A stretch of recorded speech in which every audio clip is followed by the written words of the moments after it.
Hello and welcome. My name is Roger. This is your daily tarot map for Monday, March 2nd, 2015, using tarot to create the life you want. This week we're working with the Tarot Illuminati, illustrated by Erik Dunne, with the companion guide written by Huggens. The three cards drawn today were the Princess of Cups, the Queen of Cups, and the Five of Cups. Now, the Princess of Wands represents that spark of passion and inspiration, ambition, enthusiasm, putting your ideas into action. Often this card is a catalyst for change and represents something new, a new creative project or endeavor coming into being. Now, next to this card is the Queen of Cups. And looking at the both of them, I get the impression that of a younger versus an older energy. Immature versus mature, perhaps a boss or an employee. Now, these cards could signify working with someone in authority. However, given that water and fire don't go all that well together, it's possible that the Queen of Cups may dampen the spirits of the princess.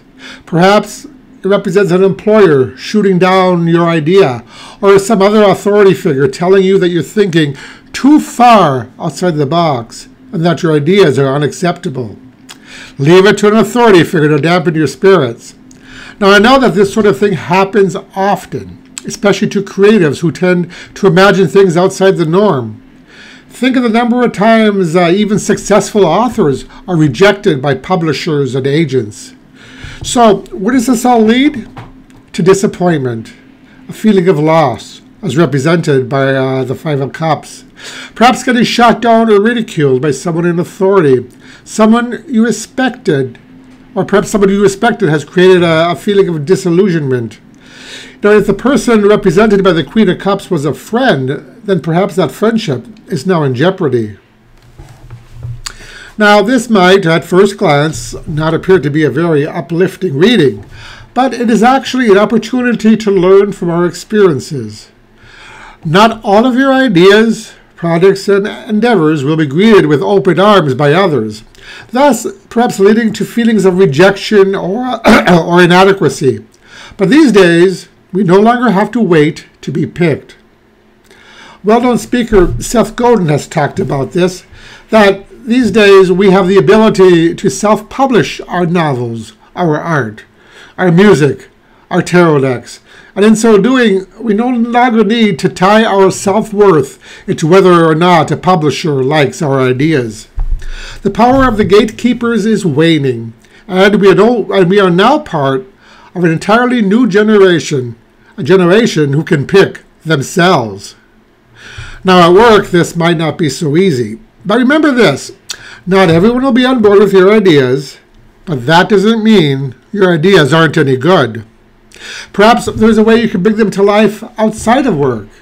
Maybe a side business, or maybe this is a call for you to look for opportunities elsewhere that will take you in new directions or situations where you'll be able to express yourself more freely.